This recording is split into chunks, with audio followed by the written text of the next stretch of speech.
My name is Jonelle.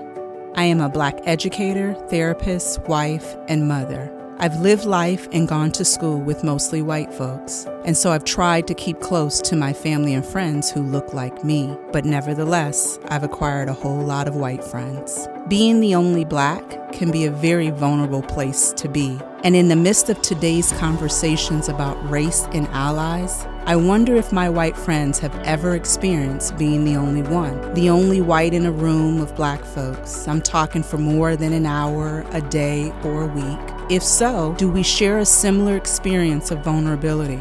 Does their experience of being the only one impact their perspective differently than most of the white folks around them?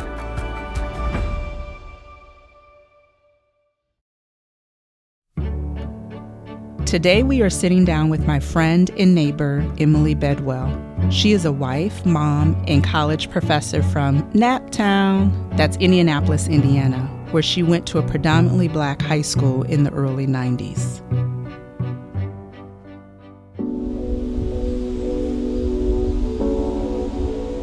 Emily, I'm so glad that you said yes and that you're here with me today. Oh no, I think it's an interesting thing to talk about. I'm excited. So let's get into it. What was the racial makeup like of your family and neighborhood growing up before attending the predominantly Black high school? Grew up in a predominantly white neighborhood. My parents had always had kind of a diverse group of friends. My dad had taught at my high school for 20 years, and so I grew up kind of in the high school. My parents were very keen to make sure that we had diversity around us.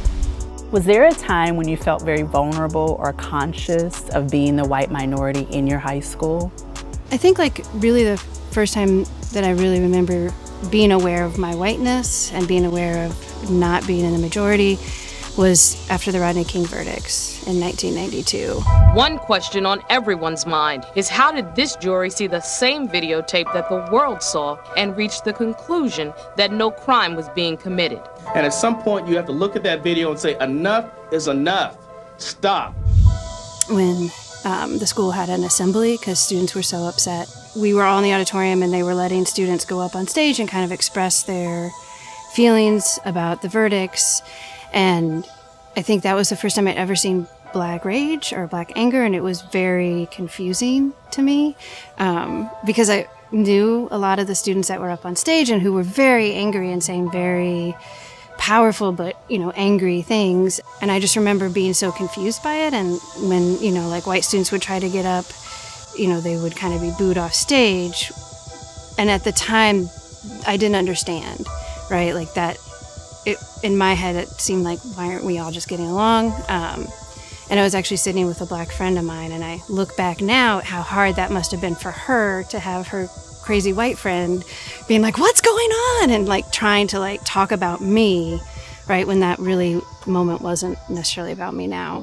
Although that moment wasn't about her, she continued to process what she had experienced that day at the assembly. Emily writes a poem for her high school publication entitled, "A Rally Against Injustice." As I walk down the stairs with my friends, I feel nervous. I don't know what to expect. We push through the crowd up to the auditorium doors, and I pass through. I feel like I'm walking into another dimension, into history. We sit together. I'm handed a program. What is injustice? At the bottom, it thanks the Zulu Nation and Mike Tyson. I begin to feel uneasy, but I look to the front, to those in charge. These are my friends. I talk to them every day. They're in my classes. I played volleyball with Yolanda. Then they start. The white man has a beast in him he can't control. White men can't jump. Many white students get up to leave. The audience, my friends on stage call, bye-bye, see ya. Many wave and laugh. I sit numb and listen. I don't understand. What is injustice? Isn't injustice when someone you thought was your friend turns on you? That's what I feel like. Not only has our government beaten us all with sticks, but you with your words draw blood. If you had an opportunity to write to your 16-year-old self, what would you say? I was a 16-year-old and I was very dramatic, and especially in my poetry, clearly, right? And so I felt like this was okay, and it's still, and not understanding how that came across to other people, that I missed kind of the whole point of the thing because it wasn't about me. I think if I could help myself understand maybe where that history came from, right? Why that anger was there, or to reach out and have more of those conversations.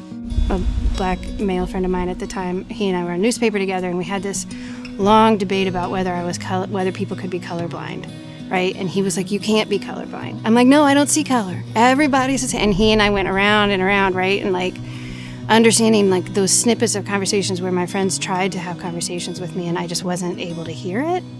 I think that would be kind of the biggest thing, is just to listen. For Emily, looking back, she recognizes the missed opportunities to fully hear her Black classmates, but the exposure to these conversations and experiences at an all-Black high school no doubt has shaped who she is today. Definitely, like, there's a level of comfort I have around people that are different than me, and I think being more open and understanding, and I think because I had that experience with Rodney King verdict at that time, like that was a foundation to build more awareness, but also just like knowing more about Black culture and knowing more about like people who are different, and being in a situation like then when I'm in a situation where I'm not in the majority, I don't feel as uncomfortable. It doesn't make me nervous, or I'm more comfortable talking to people that are different than me, and more comfortable in engaging in awkward conversations, I think, like about race and culture. Having Emily open up and share her experience has been interesting. To hear about her perspective back then and her evolution of understanding and awareness now is insightful and so encouraging. The Rodney King incident was pivotal in exposing Emily to a Black experience outside of science class and volleyball practice. It was an uncomfortable, vulnerable experience that set the foundation for her to be more comfortable with having conversations about race today. I will treasure this conversation we had today. It has brought Emily and I closer together as neighbors. A white person could never walk in my shoes as an African American. Their experience of being the only one is not nearly the same. But could a shared similar experience of vulnerability, being the only one, lead someone to stepping into uncomfortability?